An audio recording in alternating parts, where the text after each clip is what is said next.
Welcome to Prepper Talk Radio. This is Scott and Shane. We are the hosts of Prepper Talk Radio, radio for the ready-minded. How you doing, buddy? I am doing fantastic, and I appreciate the phone call reminding me about the show today. You know, it's important to always have a communication plan in times of disaster, in times of survival, but also in times of radio production that needs to be going on and radio shows. Things that have high priority. Yes. You should just don't second guess. If you worry about me at all, just text or call me to remind me that we have a show today.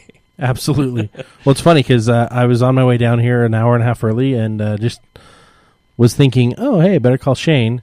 And you were raking your leaves, which is responsible to listening the yard. to an audiobook. And like, hey, Scott, what are you calling me for? Well, it's... well, I'm running to the radio show. What are you doing? Oh, it's Friday, isn't it? That's the beauty of holidays is that get to forget things and kind of get out of the routine, which has been very nice. Let me say, raking the leaves not so much fun, especially on a holiday. But it needs to be done. Got to be done. Yep. But definitely nice to forget about things for a time. Absolutely. And I'm glad you're here. I'm glad we both made it. Otherwise, it'd be a really boring show if it was just me by myself. Yes, it would be pretty boring, Scott. Sorry. I'm a very boring person. But I want to thank you guys for listening today. Thank you for being part of the KTalk family, and thank you for being part of the Prepper Talk Radio family. You can find us and follow us on Facebook, Twitter, Instagram, and all those other fun places. Check it out. Look for KTalk, KTalk.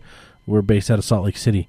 If you want to find us, Prepper Talk Radio, easy to find us on Facebook, Prepper Talk Radio. That's all you have to type in. It's there. Boom, done. And you can communicate through us there. And we have a special announcement for today. Should we just start right off with that? Might as well. And then jump into our topics? It's like pulling the Band-Aid off. We're going to rip off the amputation right now. Amputation? Well, it's bigger than a Band-Aid. No, that's true. It's much bigger than a Band-Aid.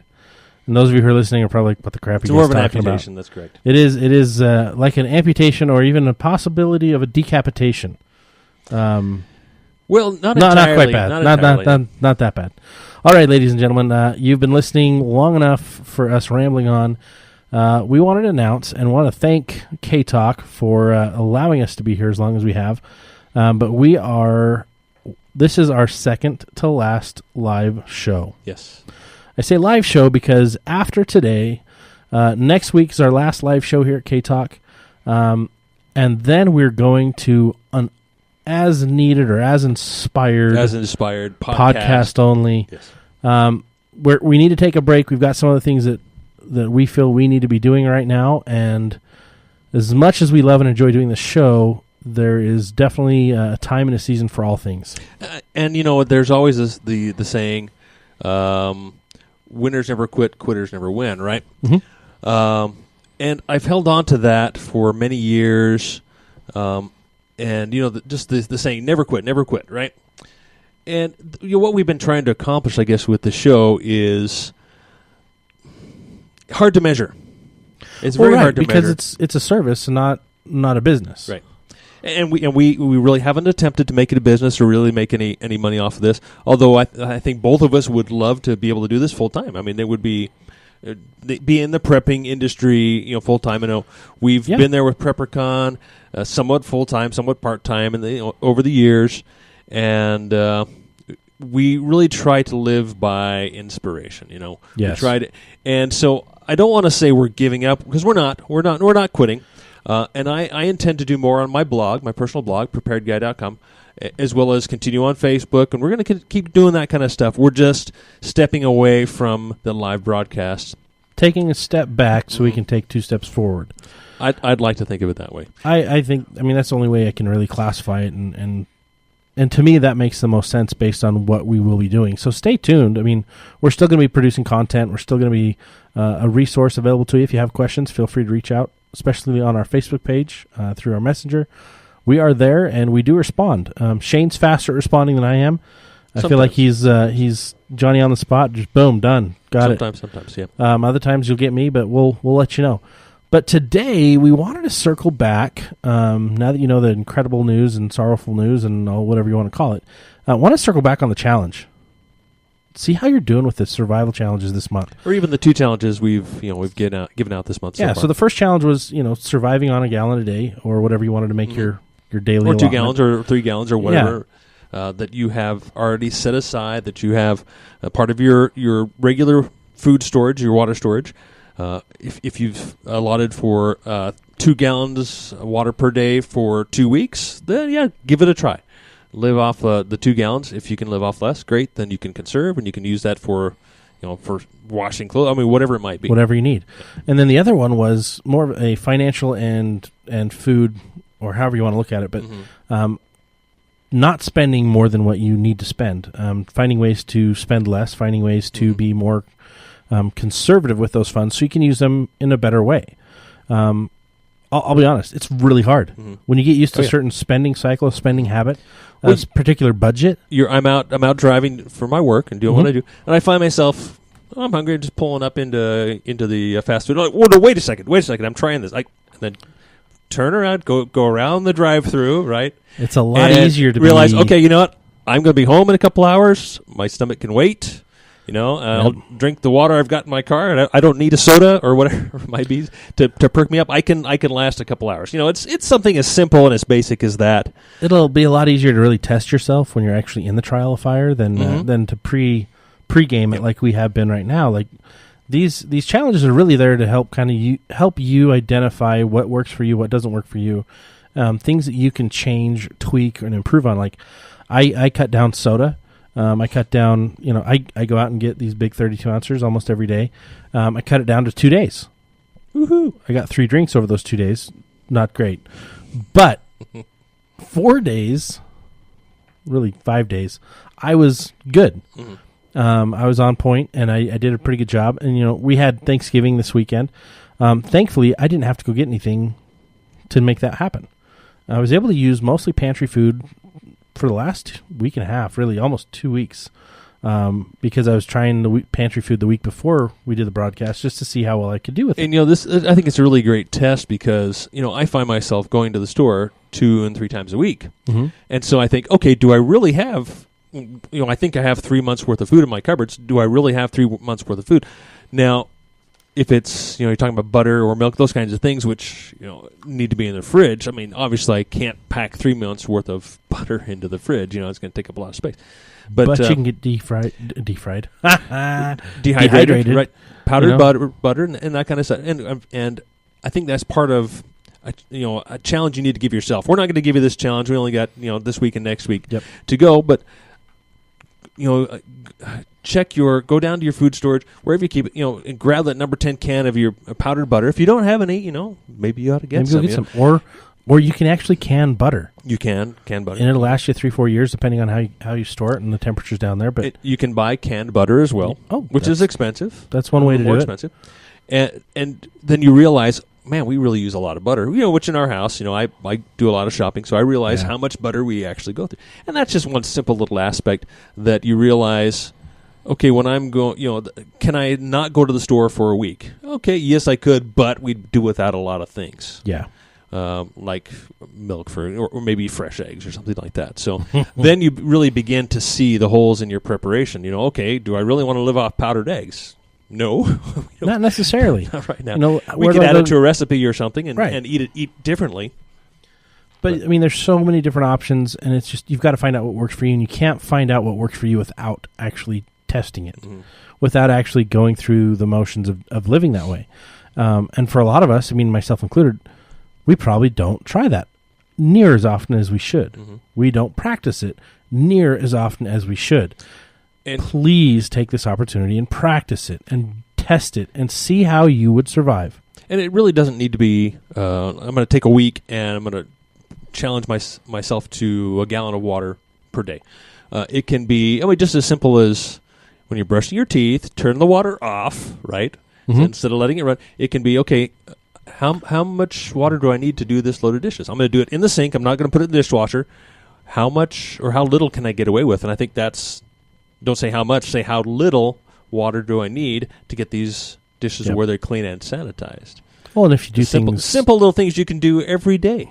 If you do things minimalistically, in that minimalist mindset, it's amazing because the minimalist that whole movement's kind of newer, but I think it's really stabbing at the heart of we are a consuming nation, and we don't need to be. But the media, the marketing. I mean, I'm a marketer, so I'm guilty of this. We try to get you to buy stuff. We're trying to get you to buy the next new shiny thing. We're trying to get you to invest in the next new thing. But the reality is, do you really need all of that? There's more products that I see hit the market that I'm like, that is a useless piece of garbage, but they sell millions and millions of them because people are like, oh, it's a craze. I've got to have it. My kid has to have that fidget spinner. And to be able to separate that from, and of course it's hard when you got 5 kids at home. Oh, I really want, they see something on TV, and that's another key. Turn off the TV, that'll eliminate a lot of problems right there.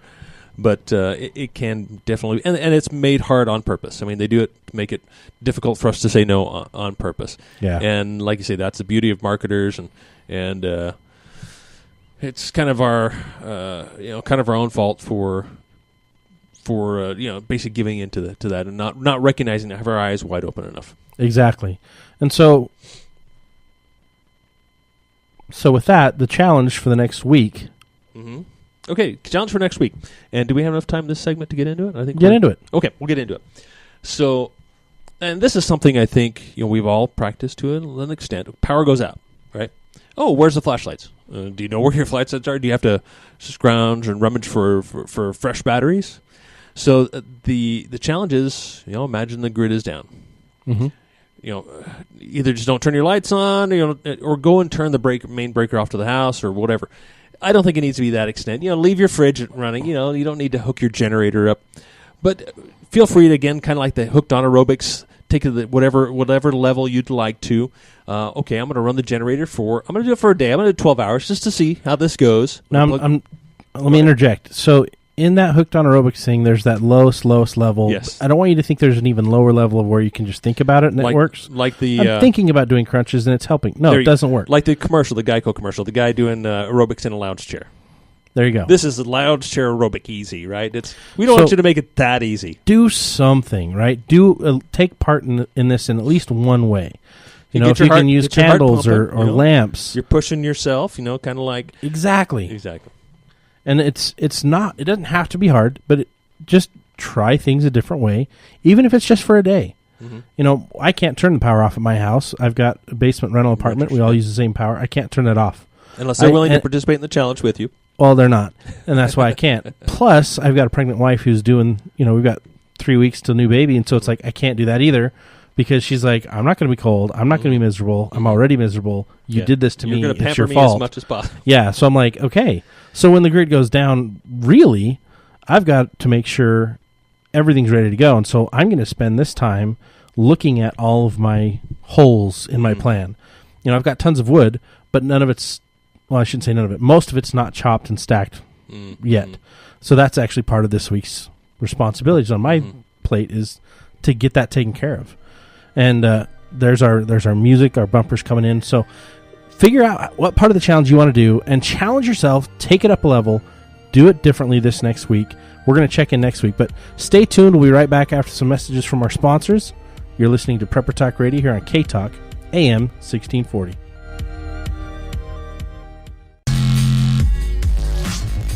Welcome back to Prepper Talk Radio, radio for the ready-minded, segment 2 on Friday afternoon with Scott and Shane here on KTalk AM 1640.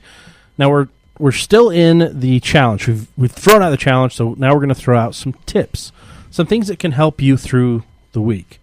I think, like for me, I've got a slow cooker. We've started using that a lot, and that's a good alternative. But you've got to look at how much it's actually pulling. Yeah, I think if you are running off a generator, right, and you've got 4,000 watts or something like that, a slow cooker can pull anywhere from a quarter of an amp to a couple of amps. Yep. Right. Yeah, it's actually 0.3 to 7. So 7 on the high side if you're cooking on high all the time if it's a large capacity, but most of them are pulling less than 6. And what's nice about that, I mean, yes, you could probably plug your oven into a generator if your generator is big enough. If it runs 220, then you can probably run your range, but it's probably going to use the entire capacity of that generator right. to run Whereas a slow cooker won't. Whereas a slow cooker won't. You just have to, allot for time. You have to ration out the power, the wattage. Well, I can cook my slow cooker into my car. I have an outlet in my car, and I can run it on high on there without blowing any fuses. Cool. So I can use my truck as a generator for that, right? Or I can put an inverter on there and run it that way too. But I mean, there's other ways you can do things, right? That's one way. Of course, the one that's thought of the most is, I got to have a generator. Power goes out, I need to have a gas generator or diesel generator, right? And I look at those as short-term options. Yes, short-term solution. And at the most a couple of weeks, because it's hard to store that kind of fuel. You're going to run. That's why I've got a dual fuel with propane. Mm-hmm. But my next thing is I really, really, really, really, really, really want to get solar panel and wind turbine generated power with a battery bank. But I'm not going to do it in the house I'm in. My goal is to actually sell my house and simplify, downsize a little bit, and actually go, as everyone else calls it green, I'm calling it survival. Mm-hmm. I'm going to go survival. I'm going to get a battery bank. I'm going to get panels and an array and different ways to do it. And I'm going to use geothermal heating and cooling. Yeah, like that's my dream. Same here. Long-term plans, dream, living off grid in a homestead where you're completely self-reliant. Then I can have my alpacas. I would like to have alpacas. And I'll call it Camp Alpacalypse. There we go. The Alpacalypse. The Alpacalypse camp. And but I mean, really, there's so many other ways you can do things and simplify things. I mean, you can use camp stoves to cook for the next week. And I think we don't realize that how much power we don't need to use. Right. We because it's available, we squander it. We use an awful lot of electricity that we just really don't need to use.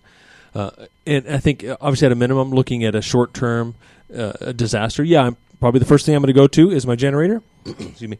Going to get the fridge and the freezer plugged in. Do you know how to wire your furnace into a generator? No, I do not. Here's the easy way. Let me give you a quick tip. Now, I am not an electrician. This is not advice, but this is how I do it. On your furnace, looking at your furnace, you have that switch, the power on and off switch, right? If you don't have the switch, you got a breaker or something. You've got a breaker. Right. The old school twist-in breakers. Most of you are going to have the newer homes are going to have a switch. So obviously, turn the power off to your house just in case it comes back on while you're messing around with your power. Turn that power off. You can basically take that switch apart, and that's where the power goes into your furnace. Now, your furnace needs power to switch things on and off for the gas switches and for the fan and so forth. So it needs 110 power to it. Take an old extension cord, cut the female end off of it, take the other end, and you can wire it in there. And then you can run that out to your generator or run it to another power box. So what I've seen in a lot of the new homes is they'll actually, instead of having just the switch, they'll have the switch, and then it'll route to an outlet that's a dedicated outlet for the furnace. Oh, right, okay. And it plugs in directly like that, and then you can actually unplug it and plug it directly into then you can unplug an extension cord and get it out.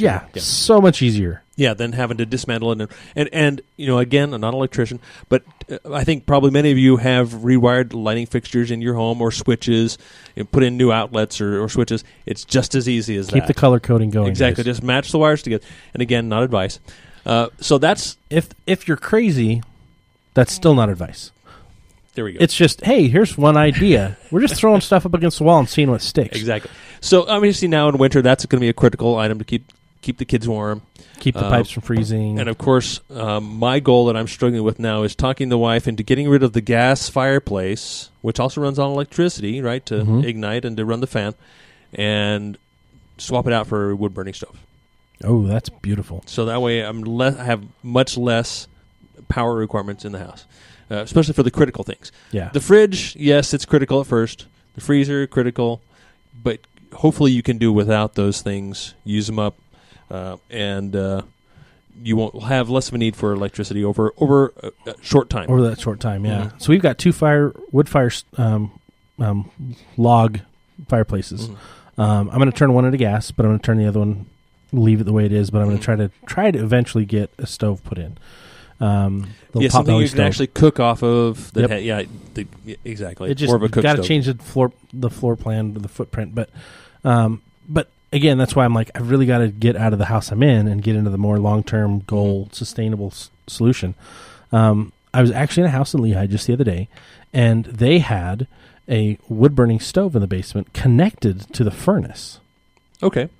So it actually set it up so that you could actually run heat across the back of the wood-burning stove as your heat source, heat exchange for the whole furnace system. Interesting. And it was old. It was really old. Was it? Okay. I mean, this thing was probably 60, 70 years old, but it was still integrated. And the guy's like, yeah, we don't have to turn on the furnace if we don't want to.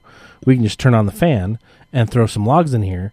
And he goes, and it's super efficient. The stove itself has been replaced a couple times, but that heat exchange behind it still works great off of it. Interesting. So I was like, wow, that's kind of brilliant. Old school technology looked at the past. And he can just set up a solar panel or something else just to generate the few amps that he needs for the fan. Right. Because it doesn't need to be a high pressure. Fan, yeah. It doesn't take much. It's all ducted. So yeah, what are some other ways to generate some electricity that you need? So I guess part of the challenge is use what you have. Right. Maybe all you have are flashlights.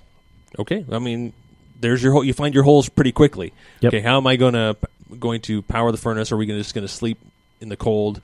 Are we going to run the fridge? Or we just or do we have a generator? Heaters, I mean, there are different things you can do. Like there's the propane room heaters, but you got to make sure you got a CO2 detector. Yeah. Battery operated, right? You got to make sure you've got airflow in and out of the room so that you're not getting too much. Yeah, propane can be safe indoors, depending on what kind of device. And still, you want to make sure you take safety precautions. So definitely good opportunity to practice those now before it gets too cold. Make sure those work and that you don't die, right? But there are other ways of getting some power that you need for your devices and so forth. One of my favorite is people call them power generators. They're not really power generators. They're battery banks is what they are. They call them a generator. They're not a quiet generator, right? It's not generating any electricity, but you can plug solar panels into it. So like the Energy or there's the Goal Zero units. Yep. Which Lion. I mean, they're all similar. They're similar, and some are better than others. Yep. And it reflects in their price typically. We tend to like Energy, and we tend to like I like Goal Zero. Goal Zero is pretty good. I've got Goal Zero panels, the little walk around panels, connected to small tiny banks. I've got a bank that's actually plugged into the wall right now, so that when everything else dries up, I can run my fridge, each day for 3 days. Because really, you only need to run your fridge for a little short period of time, half hour in the morning, half hour in the evening, and just don't open it and close it all the time. Hopefully, you don't have teenagers that like to open and close the fridge and stare at it for hours. But or you 6-year-olds. You set the rules and be like, okay, here's how this is going to work during this outage, and preserve what you have. But we've got that bank, and I can plug solar panels right into it. Yeah. But I just really want to do a new house, not a new, but a different house, and then go in. And we should do a podcast about different construction methods for renewable energy for. Non-conventional construction, because there are so many out there that are just far superior to your standard stick frame homes that are going to last a lot longer, more energy efficient, that really aren't much more expensive to build with. I really like the foam block solutions that they're coming out with. I think those are phenomenal. They stack like Legos. You can there's this interior concrete. There's an interior version one that you don't fill with concrete. There's an interior version one that you set up. It's a Lego block system, and you can set it up to create cubicle walls. You can set it to make dividing rooms, and it'll actually carry a weight load. And the cool thing is you could then wrap it, and then you can stucco the exterior and make a small living space. We're just so stuck on our traditional building methods that I'm scared someone's going to think my house looks different because I built it differently. Or if you wanted to go my way, you can get a matte finish. Rhino lining and spray the whole exterior. Yeah, it's gonna be awesome. Make it bomb proof. Oh my gosh, that'd be so much fun. Yeah. That'll be more my camping bunker than my house because my wife would not let me do that. So here's one thing that another way I plan on basically powering my needs is just like Scott mentioned. You have like the little Goal Zero battery packs with the small solar panels. You don't have to have an entire array on your roof. You can have a small set of panels that you take out during the day and charge up your batteries during the day, and then bring them in at night, and you've got power for the night for your minimal needs of working. Roll it out for a few hours. Roll it out during the daytime. Roll it in at nighttime so it's secure. Lock your perimeter. Keep things safe. Absolutely, I think that's one of the more simple ideas, because then you're not spending tens of thousands of dollars to get a whole system installed on your rig. And what a perfect gift idea as well for Christmas. Oh, yeah. Especially, for your kids, whether they're at home or whether they've moved out or whatever. So here's what you do. Yes. Is you get one of those, and you say, okay, you can play your video games as long as it's being powered by this. And as soon as the sun goes down, they're done. Take it outside and... as soon as, that, just don't give them a battery, because then they'll play into the night. But I think that's a great way to limit screen time and exposure to games, right? Get your kids being more productive. Or maybe... So as long as the sun is up and... Yeah. Generating enough, as long as your battery bank is not depleted, but then they're still inside. So maybe you got to make sure you have enough energy to last with the light through the night. If you want to have a light on at night, you need to. Or you can do the bicycle generator. Have you seen those? I've seen the one that the how-tos. What's this KTalk makes? So there's way better way to do it, because that's really hard way to get any power. Well, they make a little foot pedal one, right? They had to make the hand crank one. You can do the foot pedal one, but you can actually integrate a bike. An actual stationary, take your bike and turn it into a stationary bike. Electric motor. And then you connect it to reverse amps. You reverse it, or not reverse amps, it's a reverse... but just for the electric motor coming off of... just like an alternator. Alternator, thank you. Yeah, you basically, you can inline a couple alternators and actually power a battery with that. Mm-hmm. And then you have a bank. And so then you could say, okay, kids... You want to play your stupid games? You got to ride for a half hour just to get enough time to play 30 minutes. Charge on it. There we go. Right? That's the way to do it. Now they're getting exercise, and then you can even punish them by like, all right, you spent too long doing this, or you didn't get your chores done. Go ride the bike for an hour. Ride the bike for an hour to charge everyone's, bath time. We're going to heat the tub. But there's so many different things you can do and get creative and think of. Spend a little time on go to preppertalkradio.com, and then go to preparedguy.com. And you'll be able to find some pretty good links and resources and fun stuff that'll get you down the rabbit hole of what are my creative solutions. Yeah, and I think where you need to get really creative is in your cooking as well, right? Because you have the microwave, that's super easy. And that is fairly easy to power with a battery bank.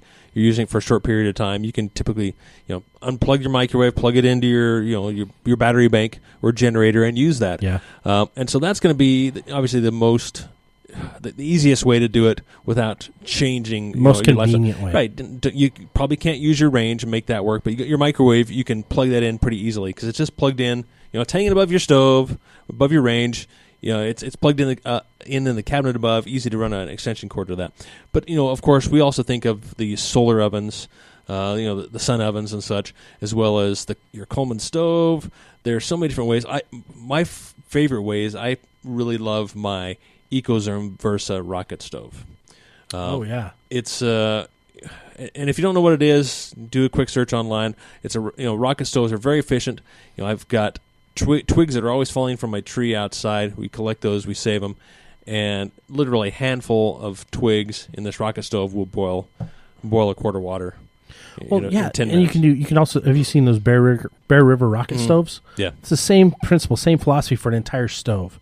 Those are more large-scale solution. Yeah. Like if you're going to have a group of 50, that's the way to do it, because then you can be baking bread and flipping pancakes or scrambled eggs on top, right?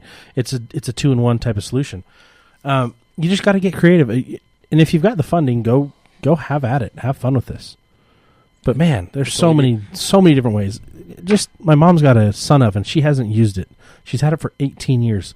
And I'm like, Mom, you got to test it out and use it.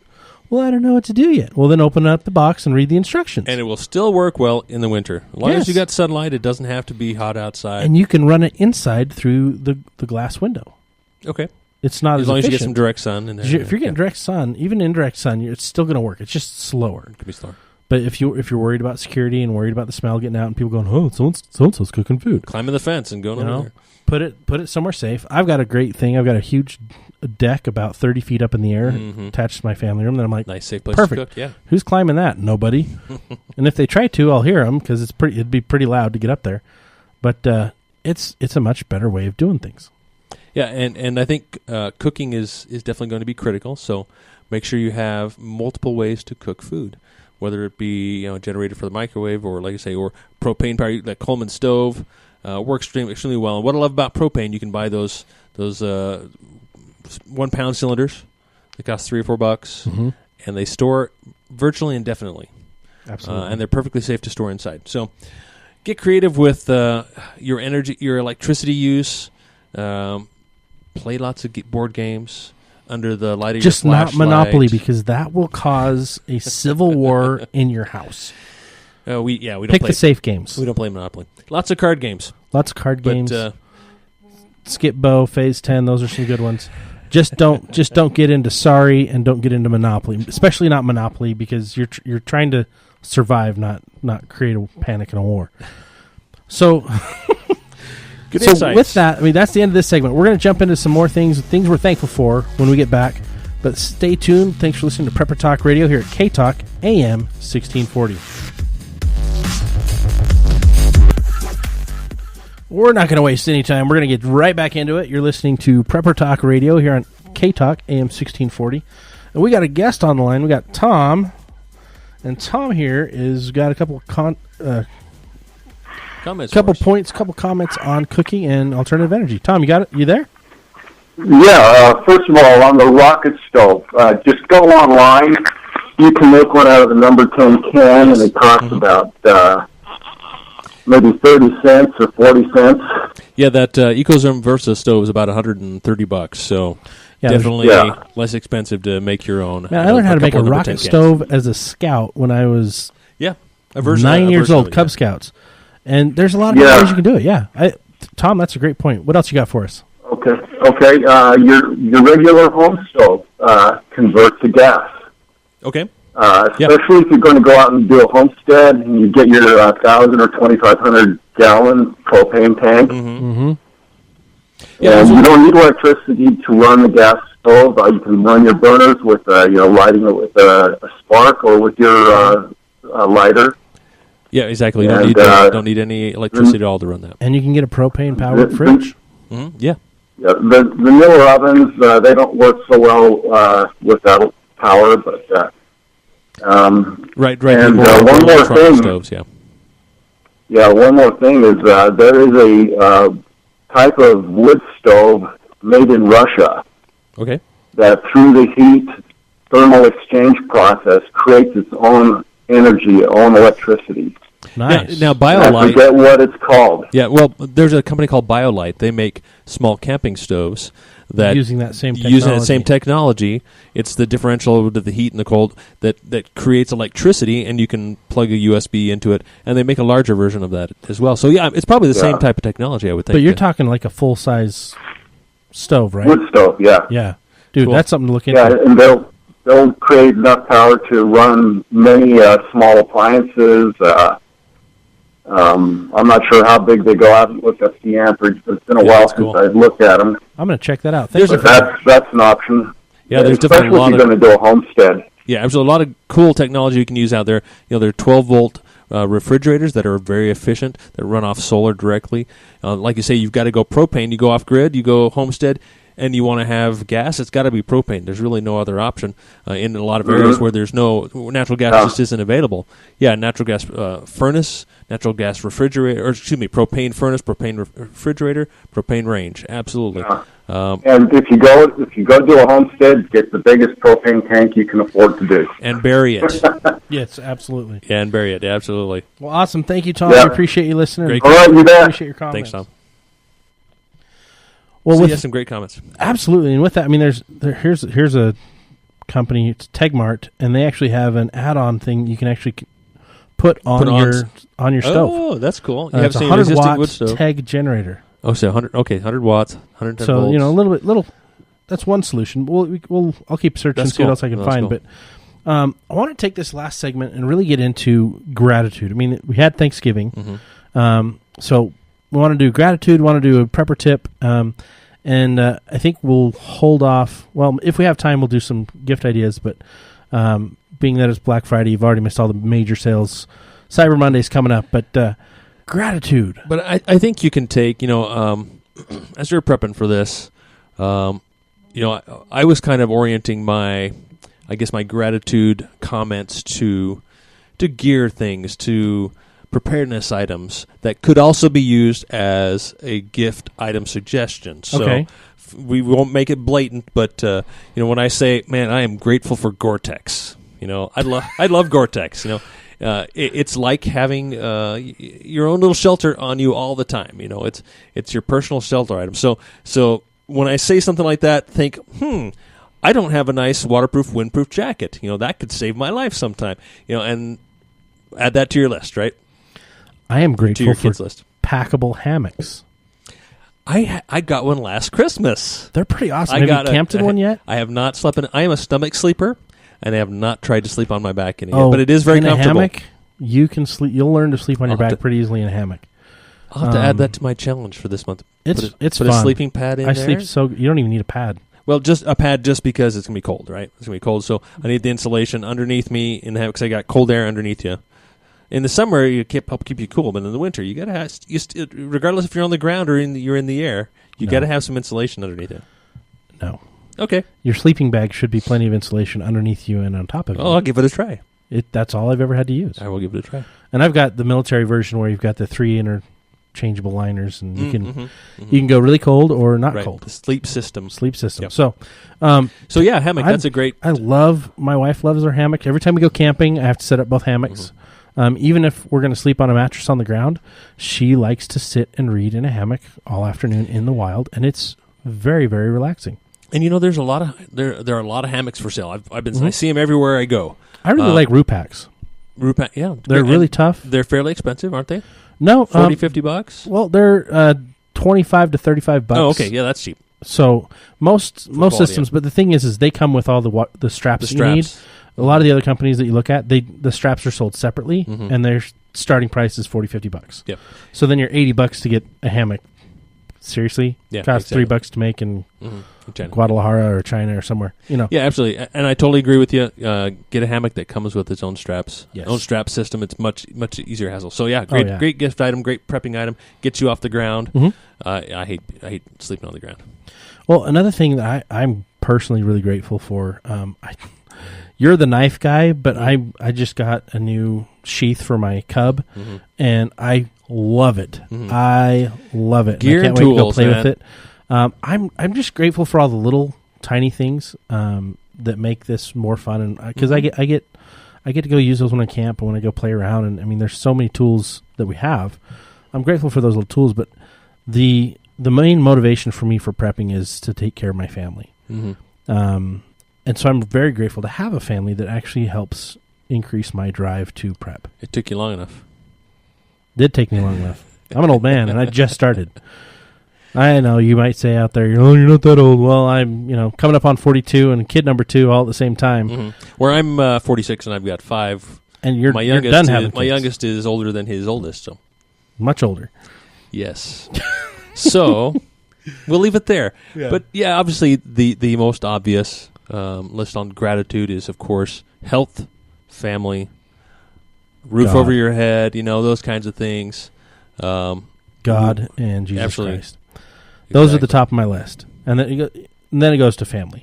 And we're going to touch a little bit more on this next week. We're going to close out strong. Expanded, yeah. I don't want to say we've avoided the topic of spiritual preparation, but we really haven't dove. Is that the right word? We haven't delved into it, but I think we've been led this far to get to that point as we sign off. But going back on total gratitude, it's just the whole being awake. I'm so very grateful for being awake. It can be very frustrating very because high the list. For you listeners that are awake that are like, paying attention. You've got family that you're like pulling your hair out because they won't listen. They're not paying attention, but you have to deal with them. And we tip our hats to you for your patience, for your perseverance and endurance, because you've got to keep trying. You've got to keep telling them. You've got to keep opening their eyes and helping them. And it takes sometimes forever. It may never happen, but for those that you can help, good job. I have told my kids the only thing I'm getting for them are preparedness items. And I'm sticking to it. I mean, yes, look at the little trinket here and there that they've asked for, right? Because what fun is Christmas, and I say this tongue-in-cheek, what fun is Christmas without getting what you asked for, right? Getting the things that you want. Not necessarily things you need. Okay. The things because who wants to get underwear for Christmas? That's no fun. I could really use some new underwear. I could probably get too, but and I hate buying it for myself. I know. Wink, anyway. wink, nudge, nudge, honey. But you know what I'm saying is Christmas is about more than giving gifts, more than receiving, right? I mean that's that's a given. We're not going to go into that, but it is an opportunity to show people that you really care, that you're really grateful for them. And I think there's no better way than giving them something that helps them become more prepared, better prepared. Yeah. Well, last year we actually took around small, 5-serving food pouch, freeze-dried food pouches, to our friends and family for gifts. And that was fun. That was great. Yes. Some people actually really appreciated that. Absolutely. So here's a plug. Go over to Emergency Essentials today. They've got a Black Friday going on. I've already been there today. Oh, nice. Already been over to So Emergency you fought Essentials. the horde. Unfortunately, there was no horde there. But it was crowded. It was packed. Right. There was so many people there. So many people. But no, the last time I went, I forget which sale day it was on. They were having a special sale. It was packed. There were tons of people there. So I was a little surprised that the traffic was a little light this everybody morning. today is like, oh, my electronics, electronics, yep. my 90-inch screen TV that's going to save me in the apocalypse. So they've got 72-hour kit for a really good deal. Yeah, you know how we feel about 72-hour kits. But they've got a 1 week food supply. Nice. Freeze dried for $35. Deal. That's done. a good deal. What a great gift. That's a great deal. And let me tell you, and I know you are too, Scott, I am thankful for food. I'm thankful to have a full pantry. I'm thankful that my cupboards are full and that I'm able to keep them full. And me too. I'm grateful that you can keep your pantry full. That's at the top of my list. Every Friday, every Saturday, man, I make sure it's full again. That it's stocked up from the week before in case something happens over the weekend. Yeah, we do the Thursday shopping. I'm a little crazy that way. Unless things go awry, we do the Thursday shopping so that we're set. Mm-hmm. We don't have to worry about anything. But we've also got that long-term pantry that we rotate through quite a bit.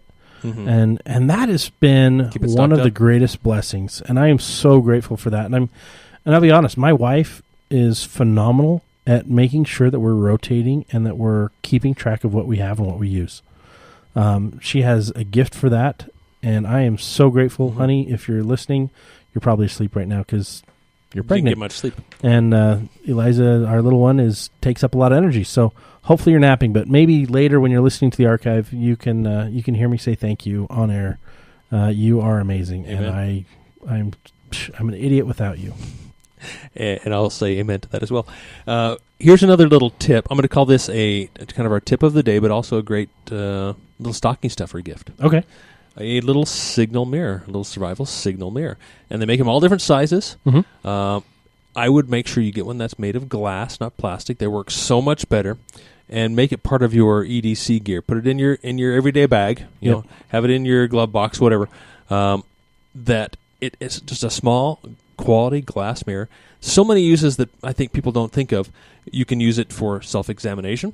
If you're in the wild, you have to find a nice, smooth puddle of water to look at your face. You can use it of course, for signaling, obviously. Yep. You can use it for shining light into dark places, much brighter than a flashlight, especially during the day. Yep. You can use it in a defensive manner to shine in the eyes of an attacker. So there's so many uses for a small signal mirror, and they're inexpensive. And that's my tip of the day, I guess you could say, in a great stocking stuffer gift is a little signal mirror. And then once you've got that, make sure you get them a slingshot. Yes. I want another slingshot. My kids already have their slingshots, so we're show off. Yeah. Okay, then additional pocket knives. You can never have too many pocket knives. Additional first aid kits. Mm-hmm.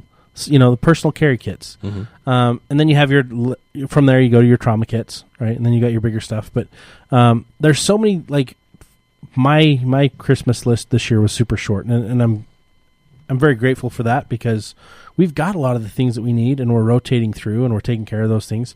There's a few things I want to do, but I'm torn because I want to wait till I get a better situation. Mm-hmm. More land. More land, less house, mm-hmm. less neighbors, but still neighbors. I love having neighbors. Shout out to my neighbors. I'm so grateful for you guys. I've got some phenomenal neighbors who are all preppers. Not all, but most. So it's going to make, if something happens while I'm still living where I am, it's going to make that a lot more survivable and a lot easier to enjoy the trial. Mm-hmm. But definitely I'm looking forward to my camp alpacalypse. And I guess before we are out of time here, I want to say that, and it goes back to me, looking to the past to prepare for the future. I am grateful for our ancestors, for their technology. Mm-hmm. It's a big learning process. if we're not learning from the past, how can we even move forward in the future? It's all about learning from the past, even from minute to minute, hour to hour, day to day, week to week. I prefer to look further back, right? So I think for another last item, when we're out of time, there's our music, is a quality axe. I mean, that can carry you so far, and it's an heirloom, a nice Swiss steel axe. It's going to be passed down. So we're out of time. Thanks for listening to us here on Prepper Talk Radio. We will catch you guys next week with our final broadcast. Wants to give you free information that shows you